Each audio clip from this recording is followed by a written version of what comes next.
শ্বশুর-শাশুড়ি নেই তাই বলে কি শ্বশুরবাড়ির ভালোবাসা পাবো না? এই সবগুলা হচ্ছে শ্বশুরবাড়ির ভালোবাসা। একদিনের জন্যই তো কুমিল্লা গিয়েছিলাম। এই তো আসার সময় হচ্ছে সবাই যার, যার মতো করে প্যাক করে দিয়ে দিয়েছে। কি, কি দিয়েছে তাও জানি না। আরো অনেক কিছু প্যাক হচ্ছিল কিন্তু আমি বললাম যে আমি আর ২-৩ দিন পরেই ইন্ডিয়া চলে যাচ্ছি। তো প্যাক করে লাভ নাই। প্রিয়র জন্য দুধ দিয়ে দিয়েছে প্রিয়র ছোট ফুপু। আর ভাবির লাগানো গাছ থেকে তো চাল কুমড়া আমিই কাটলাম। আর এগুলা হচ্ছে খুদের চাল। আমি যেহেতু খুদের ভাতটা পছন্দ করি, আসার সময় ছোট আপা এগুলা প্যাক করে দিয়ে দিয়েছে। আসার সময় ছোট আপার বাড়ি হয়ে আসছিলাম। তখন আপা যা, যা পেরেছে সব প্যাক করে দিয়েছে। আমি নিজেও জানি না কি, কি প্যাক করে দিয়েছে। শুধু বলেছিলাম যে সবজি জাতীয় জিনিস যেন প্যাক কম করে।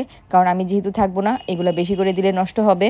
তো এইগুলা হচ্ছে কাঁচা আম। এই গাছগুলা মেবি ১২ মাসের গাছ, ছোট ছোট গাছ, অনেক ফল ধরে। আর এটার নাম কি যেন চিন্দাল না চিন্নাল কিছু একটা হবে। এটা কিন্তু বাঙ্গি না, বাঙ্গির মতোই দেখতে। বাঙ্গিটা একটু বেশি মিষ্টি হয় আর এটা একটু কম মিষ্টি।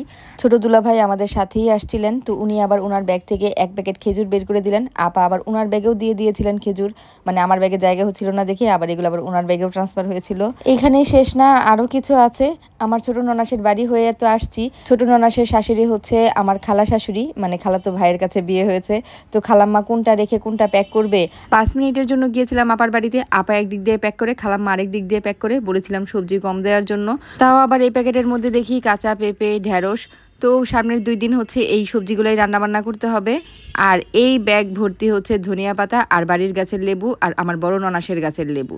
বড় আপার গাছের লেবু অসম্ভব রকমের টেস্টি। এগুলা দেখতে কিন্তু নর্মাল লেবুর মতো, কিন্তু খেতে কিন্তু একদম কাগজি লেবুর মতো স্বাদ। কাগজি লেবু তো সাইজে ছোট হয়, কিন্তু এই লেবুগুলার স্বাদ একদমই কাগজি লেবুর মতো। ধনিয়া পাতাগুলো এখন আলাদা করে রাখতে হবে। বাসায় ফিরতে ফিরতে আমাদের প্রায় ২:৩০টার উপরে বেজে গিয়েছে। এগুলো এখন গুছিয়ে তারপরে ঘুমাতে যেতে হবে। তো আজকের ব্লগ এখানেই শেষ করে দিচ্ছি। আল্লাহ হাফেজ।